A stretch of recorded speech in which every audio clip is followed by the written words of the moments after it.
Hi Basti, how are you? Hi Adrian, yeah, I'm great, thank you. Good. Good. I've seen you have a new gadget in your arm. Oh Is yes, that the Whoop? my Yeah. my new Whoop. I received it like a week ago. CrossFit has a CrossFit LLC has a new like sponsorship deal with Whoop, and they gave it to us. Like the Whoop company gave it to us as a for the trainers, and I think it's Oh, that's cool. actually a pretty cool device.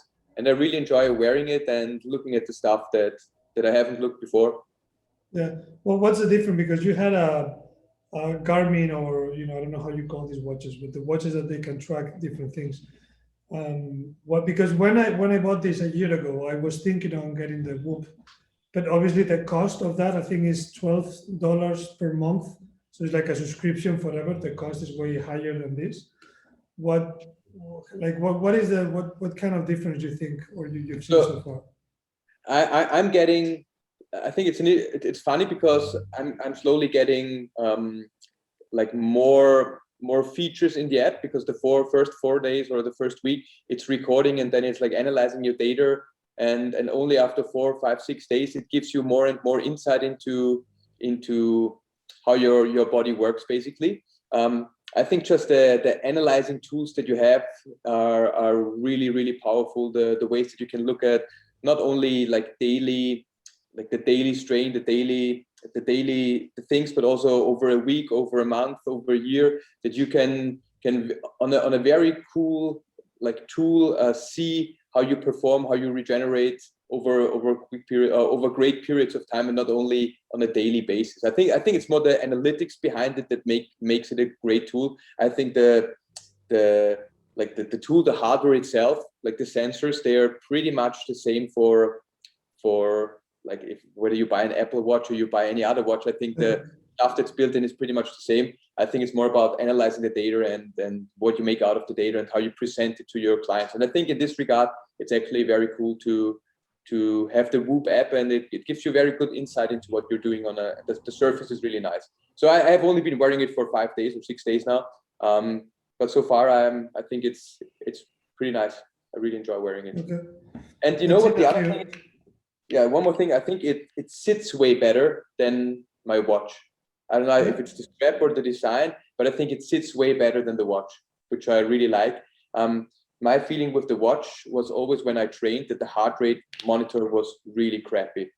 For Um, me, that's the worst. Like I bought the watch for the heart rate, yeah, and you I need can to wear a see strap. that is, yeah, exactly. So this one And is better for that. so far, when I did a workout, it was tracking my numbers perfectly. Um, I will do more when I go cycling. I will be interested to see how it tracks. But with the watch, most of the times the tracking was awful. I Yeah. always wear the heart rate on the chest, which gives you really good numbers. But just the watch, it was always really bad. So Yeah. yeah, so far this seems to be way better. Can you But do kettlebell snatch, or like kettlebell cleans or I, something like this? you can like you see there's this sensor over Ah, here. okay. You can just turn it around. I think Okay. this is one way of doing it. And I ordered a longer strap, so you can also wear it on the Okay. bicep, which I Yeah. think is also nice if you wear a shirt or something like this. This is what I really don't like about my watch as well. I can't wear a shirt with the watch under it, or put the shirt Mm. over it, because most of the times it doesn't fit well. And with this one, it's so thin and small that it actually works really well. And the other Yeah. thing for CrossFitters, sometimes I think the watch on the wrist is really bad because you do something. I already broke my watch when I did something. So yeah, let's Yeah. see. I'm curious to see, and to give you a report on in like 2 or 3 weeks on how everything went, and Yeah. when I have more tools available on my analyzing app as well. That would be cool, because I'm thinking already to change it, to sell this phone and get that, because I'm not getting anything of what I wanted from this watch. You, The you know you know tracking is what I not think? pretty good. Yeah, you know what I think is really nice. It's like the device itself is really cheap, and I think you're paying for the development of better software in the end. And Mm. uh, I But the think device is like €20, no? Like it's yeah, almost it's very nothing. cheap. It's Yeah. very cheap. So I see it more like, okay, you buy one of the watches, you use the watch for 3 or 4 years, then it's kind of like outdated. You buy a new watch, and it's 5 to, or let's say 400 to 700 euros. I don't know how much your watch was, but most of them are in the range 300, I think. Yeah. 300, yeah. So let's say 3 to, if you buy a really fancy one, it's 700 euros. Then they have the built-in GPS and all that stuff. I think for a lot of things, it's great to have them. But also, I think the GPS, when you're biking on the watch, it's useless. It's way too small. I think when you're running, it's pretty much okay. But if you're doing a bike tour, you need to have like a proper device on your bike to see where you're going. Just the watch is not enough. But then it's still very expensive. It wastes a lot of energy. That's what I hate about the watches as well. Like the iWatch my wife has, like you need to basically load it up every day. Otherwise, you have no battery That's anymore. because it has the tactile screen, right? Yeah, because it has everything. Like all these features that are running on the watch are, I think, way too much, and you never use them. And the cool thing about this one is, I think I charged it 3 days ago, and it still has pretty much like half battery. I think that's awesome. Yeah. I don't need to worry about it. Every once a week, I plug it in, and that's it. So I think that's really nice. Yeah, it's nice. I bought this for the heart rate, to track my stress levels, sleep hours, and I can see that the tracking is not correct. Like there are some nights that I haven't been sleeping properly. I know I've been awake. I went to the bathroom a couple of times, and then it says 4 minutes awake. And I know I haven't been for 4 minutes awake, and the heart rate is just like useless. Same thing for me when I used the other device. I think that the Garmin for sleep tracking, it didn't work really well. I think it was not good, and I think the software over here, it actually gives me way more precise data and the analysis of my sleep than what I had before. So I think that this is like a difference that I realized as well. Sleep tracking, I think, is really cool. Like yesterday, I drank a little bit of booze, and it's immediately reflected in the data on sleep quality and everything else. And I think I think it's just for these things. If like one of the most famous consulting guys ever, he once said, "If you can't measure it, you can't manage it." It's from Peter Drucker, and I think it's a really cool statement. And I think it's so true for a lot of people. Like everybody knows that they shouldn't drink too much anyway. When you sleep, your sleep is probably affected negatively by it. You wake up and you go like, I'm not really fully recovered. I think everybody knows that you shouldn't sit in front of the computer screen before you go. I think a lot of the stuff is pretty straightforward, but people don't do it. And I think one reason why they don't do it is because I think you're used to it, and you're not really seeing that there's a difference in results when you do something different. And I think with these devices, the cool thing is that you get immediate feedback on what's happening in your body, and with the feedback, you can quickly make adjustments. I think very often when we have delayed feedback processes, it's very hard for people to change their behavior. If you're overweight and you start changing your diet, you don't see an immediate effect the next day, and that's why it's very hard for a lot of people to keep up the energy to change nutrition. And I think that's one of the reasons, is like this delayed feedback things. And for a lot of things, if I touch something and I get a heat stroke or an electrical impulse and it hurts, you very quickly change your behavior. It's very simple because you get a quick feedback. So I think that's really nice about it. I think it's a great tool to start behavior change and to help with behavior change. Yeah. Because it's very easily measurable. So I think it's probably the goal for this company, not that much to the top professional athletes or even athletes, which we know is just the point, the tip of the iceberg. It's probably for people that they need to check their diet, and they might think that they are eating properly or they are recovering properly, because that's the beauty of tracking what you are training, tracking what you are progressing. You might think you're getting stronger, but if you're not tracking, okay, and now I'm lifting 100, next month 101, 102, if you don't track that, you might think that you're getting stronger, but maybe you just have a couple of good days and that's it. So probably that's why Whoop is, the whole goal of Whoop is more going into that direction for regular people to track their behavior. Yeah, I totally agree with what you're saying. I think that's the power of if you do CrossFit and you do it properly and you track what you're doing, I think this is one of the main reasons why it works so well, because you see the progress, and you see progress pretty fast in a lot of areas. And if you don't track it, I think it kind of, I think you don't need to track it, but I think it cuts away a little bit from your motivation, because you don't see the daily success that you have, the daily improvement that you have. And I think it also drives you to push a little harder sometimes when you have data that says, hey, last time when I did it, this was my score. But I think also, I think the flip side of it is that a lot of people do too much and like only focus on the numbers. I think that's an unhealthy training attitude as well. If it's just about doing it faster, not doing it better, I think that's kind of like the flip side. If you practice CrossFit in a not so good environment that has the wrong focus on, maybe it's more like the quantity, the power output and less the movement quality, I think it's you can easily go a fool with that as well. Like just yesterday, I think was a great example. I talked to somebody who tried CrossFit in a different box, and they never want to do it again. Like they said, the session, they were like 45 plus, not super sportive, and they were 8 people trying it out, and they were like exhausted to a point where they could barely talk anymore after the session. The first day that they CrossFit. They try different sports, like once a month they go somewhere, and then they do like whatever, dancing, they do kickboxing, they do boxing, and for them it was a really bad experience. And I'm like, that's very unfortunate.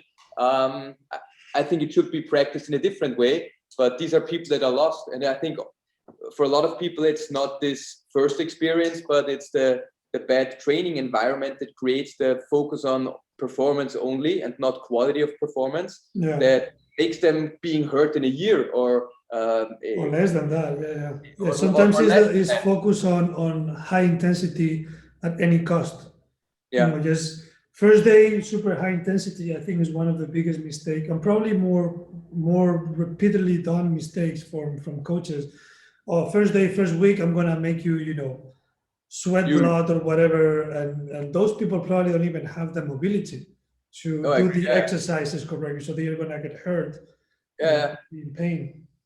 I think this is still one of the biggest challenges to how to integrate people into your box, like new people into a box, and especially people. And I think that at least for us, our clientele changed a lot over the last 11 years since we're in business.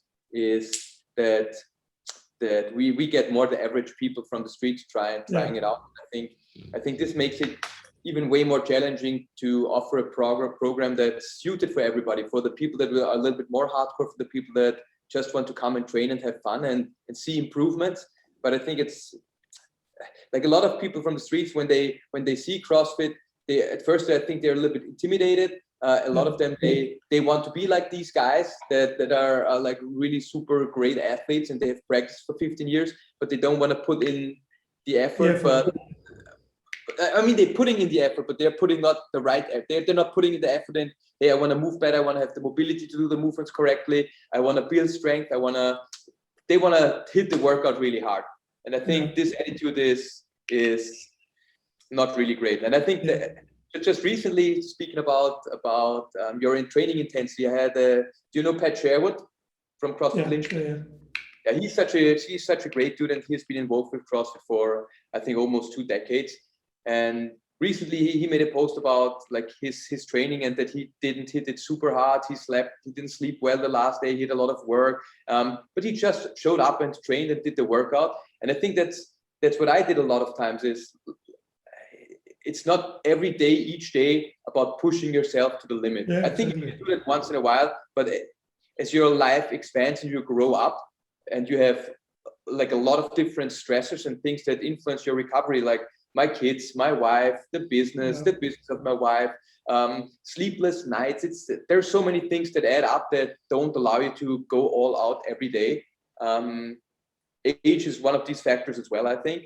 And it's just not smart to push these people every day to a limit. It's probably counterproductive. That's probably the good thing of WOP, that you know that you haven't been sleeping properly, you haven't recovered, Then if next day you need to train, maybe skip the WOD, or just instead of doing an AMRAP all in, just do an MOM. Put a Yeah, few exactly. reps in every minute. Do a little bit of intensity. Focus on the quality of the workout, on the volume. Maybe accumulate some volume, which is always good to accumulate reps. You don't need to Yeah, do the reps as fast as possible in a exactly. That's what I mean. If it says like whatever you need to do 50 air squats, I think you can do 30, and you can chill out a little bit more and don't go like yeah, a crazy bunny up and down, but like accumulate good reps yeah, and try to make the best out of it without killing yourself. yeah, exactly. And, That's what yeah, go ahead. no, and I think you can still get a decent amount of intensity that will drive you to positive results in the long run if you show up and do work. But I think if you show, I saw that, I think especially for people that were used to train very hard, when they get kids and all that stuff, they train super hard, they're sick for 2 or 3 days. They train super Yeah. hard, they're sick for 2 days. And I think that the reason for this is that like when they were fit, they were on the baseline up here. Now they're on the baseline down here. They can still push really hard, but their recovery is way worse. Yeah. There's all these other things in their life. Their immune system doesn't work that good because of the big stress that they're putting into the immune system with the training, and then they get sick. And I think if you realize this, and I think it's also like a personal realization that you need to have, it's that it's probably not smart for you. If you're down here, you need to slowly build up the capacity again. It doesn't make sense to have a really high intensity day, and then you take a rest, you have a really high intensity day, so you won't see any proper gains like that. Yeah, that's I like to do what I told you before. I go to the box 3 times per day, per week, and then I do the full workout with the guys. High intensity, two watts. Normally it's 2 watts of weightlifting session, but then the other 2 days and a half that I work at home, I just do my squats, my accessories, Bulgarian split, elastic band workout, rotator cuff workout, all of that is low intensity. I normally put like an EMOM at the end of the session. What I do, I normally use the assault bike and now the skier. So it's like 12 calories. And I normally put as well like an accessory like dumbbell row. I do 12 calories assault bike per minute, 12 calories, and then dumbbell rows. So I have a little bit of a strength within the EMOM, but also the entire cardio.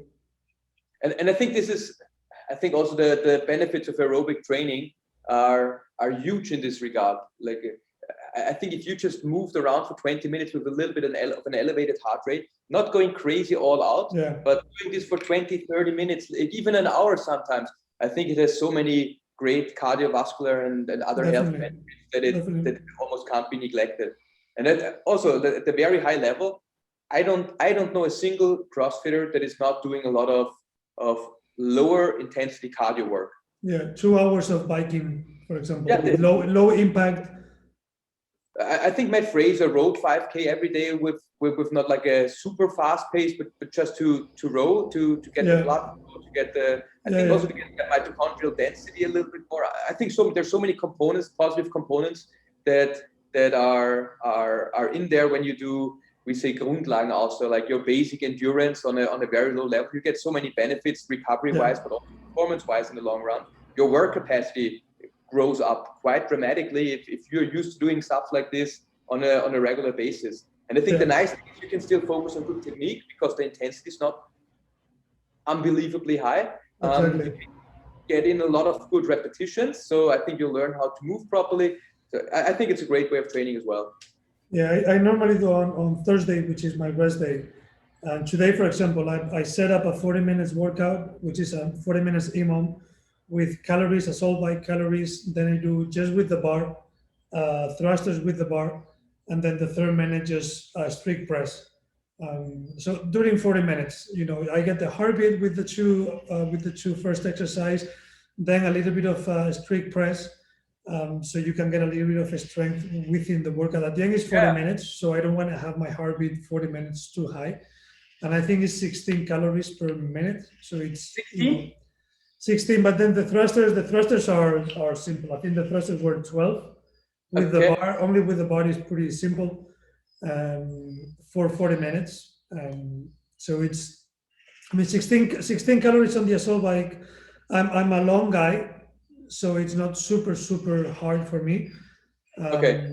Machines normally are easier for me because I'm, 85 kilos, 190, Yeah. 185 centimeters. It's normally easier. But have you ever done like an EMOM, whatever, for 21 minutes or something like this, where you go 16 calories, or I think 16 is actually a lot, but 15 calories assault bike, 15 calories rowing, 15 calories Yeah, on for quite. I think because that's pretty challenging, like not challenging. Yeah, I think it's pretty challenging. Let's put it this way. it's the Mikosalo triangle, right?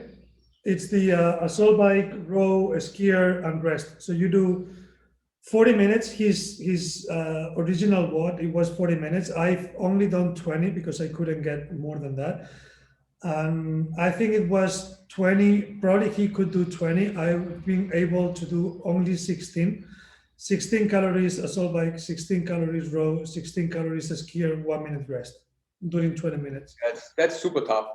It is tough, really, really tough. Like the first round is like, oh, that's fine. Second round, you are like, whoa, that's it's starting to be too much. And then the last one, I couldn't do more than 20 minutes. Yeah, 16 calories it adds up very quickly. Yeah, yeah, yeah. Especially because it's one after the other. So it's Yeah, 16, yeah, yeah. 3 minutes pretty intense, and then you have 1 minute, which is pretty Yeah, but, much but, three. but you know, but I think this goes back to what we talked about before, and what I talked about yesterday with somebody is very often we look at trainings that very good people do and think we need to imitate what they're doing, but they have built up so much capacity that Yeah, it's kind of like stupid. It's almost like saying, hey, you need to play like Federer after practicing tennis for a week. It's like no way that you're going to play like Federer. Like no way you should be training like Miko Salo doing the workout with 20 calories, or even trying to attempt it with 20 calories. yeah, Yeah, maybe you start with 20 minutes and 10 calories.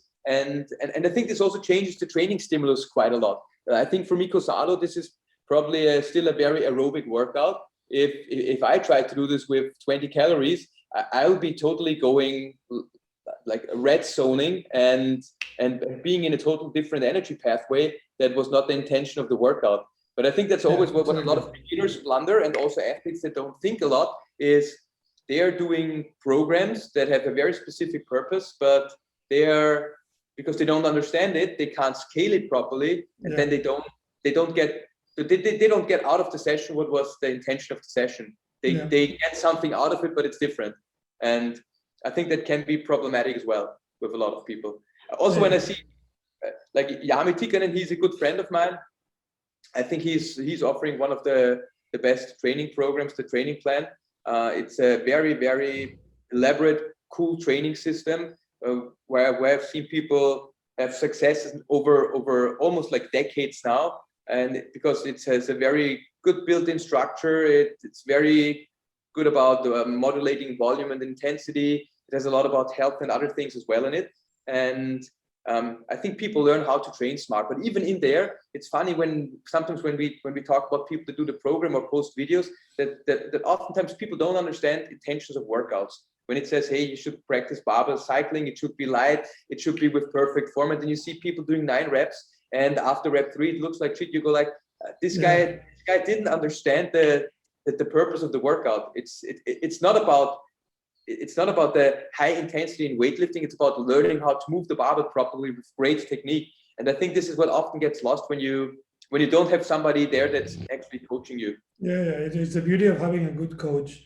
Oh yeah, Um, yeah, Also, it's because I met some good coaches that they are not able to, scale down or direct the class, the competition class, and I've been talking with them, and they told me, dude, if I tell them to scale down, if I tell them not to use that weight, they get mad and they leave because they have, especially guys. It's like an ego thing of guys, strong guys that they might be able to lift the weight. That's no problem for them to lift it a couple of times. Terrible technique, terrible form. So then they go to 85%, 90% in pretty much every single rep. And the first two look okay, more or less, but then the rest they look terrible. But then the coach are like, what should I do then? it's so funny. Like I've been doing so much like neuroathletic training recently with other people, and one of the guys I'm actually writing training programs for him. He was a former biathlete and skimo guy, and they have Schema like was that?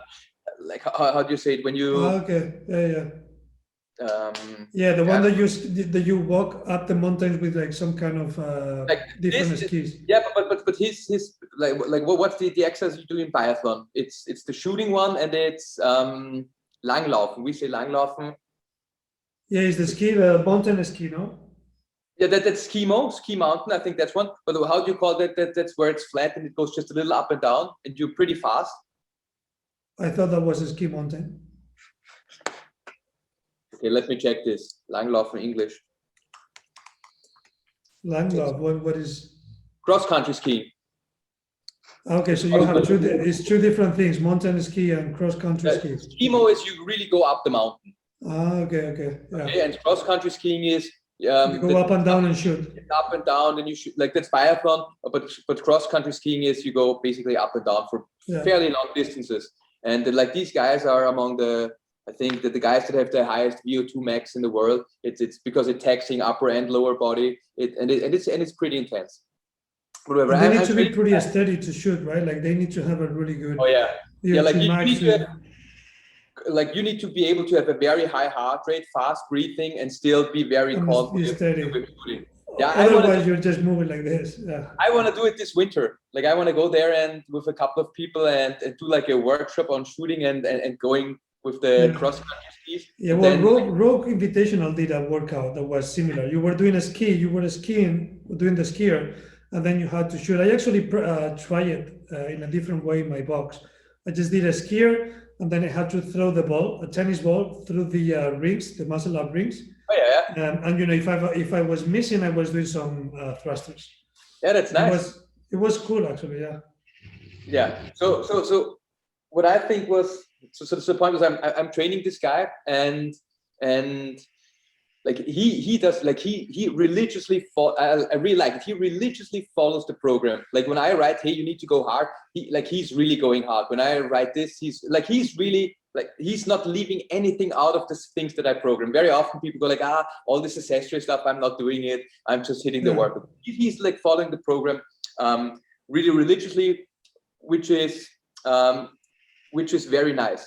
But he has some issues with his, or he had some issues with his back, and I think one of the key things is with all the neuroathletic stuff, it sometimes seems really stupid when you don't understand why you're doing things.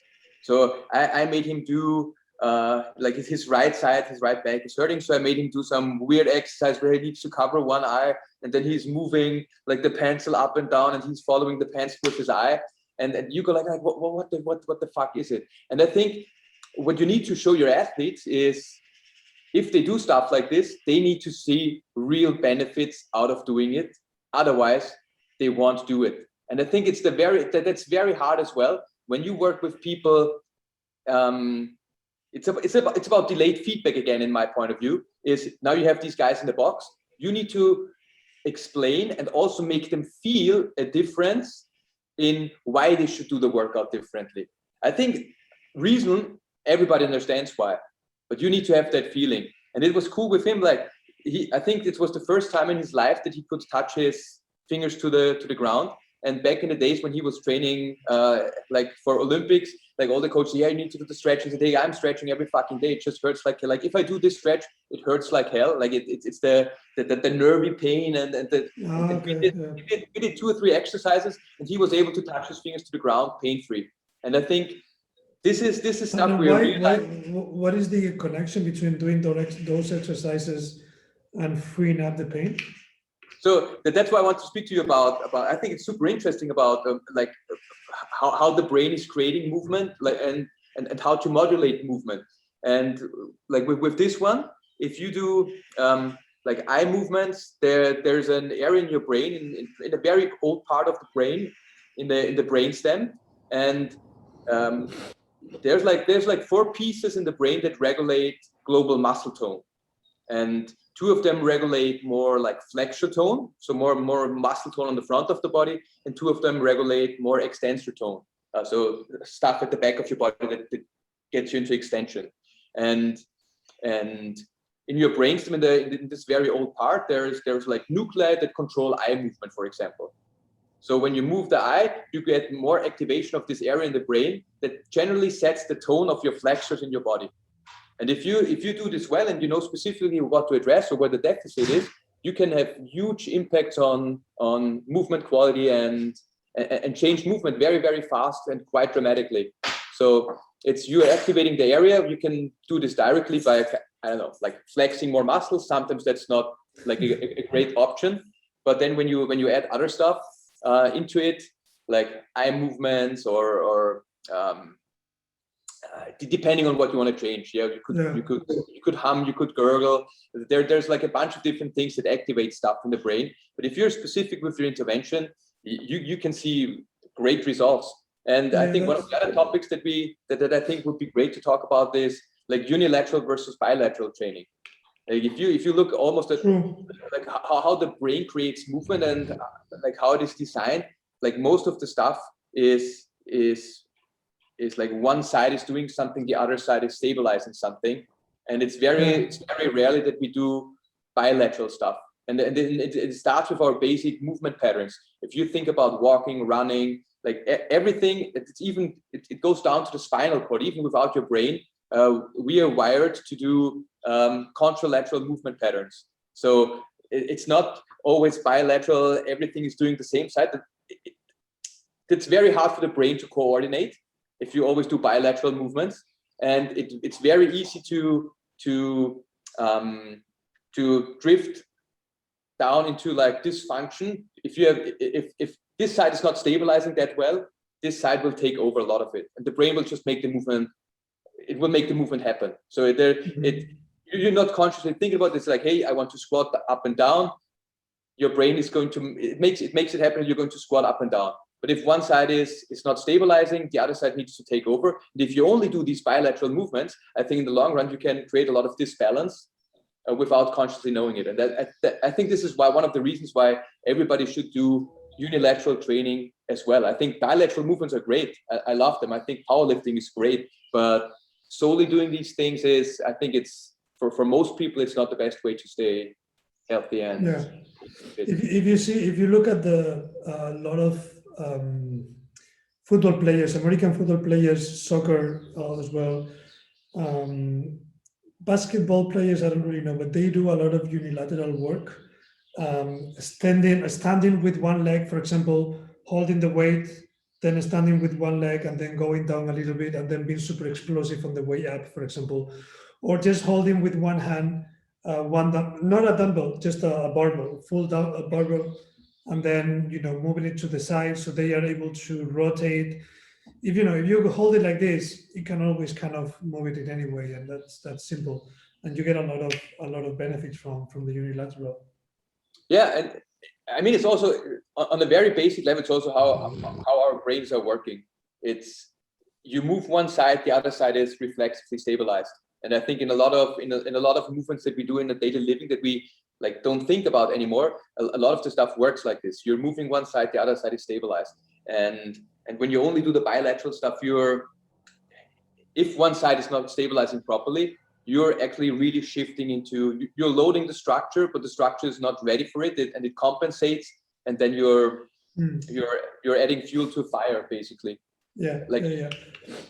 And I'm not saying that you need to do like only unilateral training, but I think a good amount of unilateral training is very beneficial. Accessory exercise is good. I think the functional bodybuilding program from how's this guy Marcus Philip. I think he maybe goes a bit too far on the complexity of the exercises. I think you can get the same or similar benefit with way more simple exercises. So you don't need to put a band with 2 dumbbells and then get another elastic band with another dumbbell, do 3 sets of 6 and then change that. And but at the end, I think the background of his exercise is good. It's just being unilateral. And if somebody's pushing you to that side, you don't compensate with the entire body.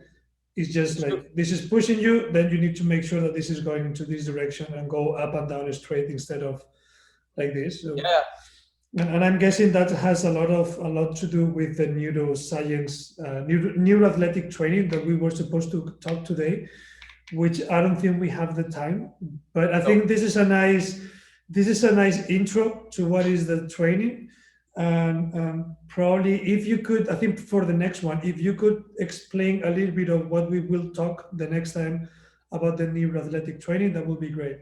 So what I would like to do is like basically explain how the brain is building movement, and then like talk, but actually show and give people a couple of exercises that they can try for themselves to see how for example vision or balance vestibular work is affecting their movement. And I think oftentimes you see, if you have an issue with one of the systems, you see dramatic effects, like stuff that I showed you before. Somebody that's not able to touch their hands to the ground, or it's like that far away from the ground, and everybody tells you, you need to stretch a little more, you need to stretch a little more. And you're like, yeah, I'm really stretching now for a year and I still can't touch the ground. So maybe there's another system that's broken that keeps the tone of your flexor muscles so high that you don't want to go, like your brain says you're not allowed to go down. And I want to show a couple of these exercises that people can try at home. They're very simple exercises, and the effective, I think that the cool thing about that is everybody can do them. I think the hard part, and most often you need a good coach to address it, that figures out what is wrong, because these interventions can be super specific. Like you said, I think if you use a band and you just use the band mindlessly and then you do some other stuff, well, you won't see a great effect. You will see a good effect, and it probably creates some better muscle synergy and more stabilization. But very often we do stuff where one hand is doing something, then you're doing something with your eyes, maybe you're gurgling or humming to it, and you look like a complete fool. But the intervention can make a huge difference compared to just gurgling or humming. So if you're stacking and building drills, and I want to just show a couple of drills so that people understand how movement is modulated and how you can have great results by implementing very simple exercise into your training if you have an issue with one of the like basic systems, vision, proprioception, or vestibular. And so a little bit about movement creation in the brain and how we can influence movement by simple drills that address the brain. That, just 1 second, it's just somebody calling me. No worries. I think having a few exercises for some kind of pathologies that people might have, I think that is a great example. Somebody that wasn't able to, he was really stiff on the, I don't know, it was the lower back or maybe the hamstrings. It's basically he had low back pain on the right, and he had like super stiff hamstrings, essentially. Like that's what he said. And it's like, whatever. We do some weird eye drills, and it's like, okay, I can touch the ground now. I think it's super fascinating. Yeah, that's pretty cool. So let's do that in the next episode. So next week we'll try to go straight to that topic. Perfect. But I think anyway, this topic was pretty good. So I'm happy that we did it anyway. Cool. So Basti, thanks a lot. Thank you, Adrian. Talk to you soon. Speak to you soon. Do you mind switch the cameras?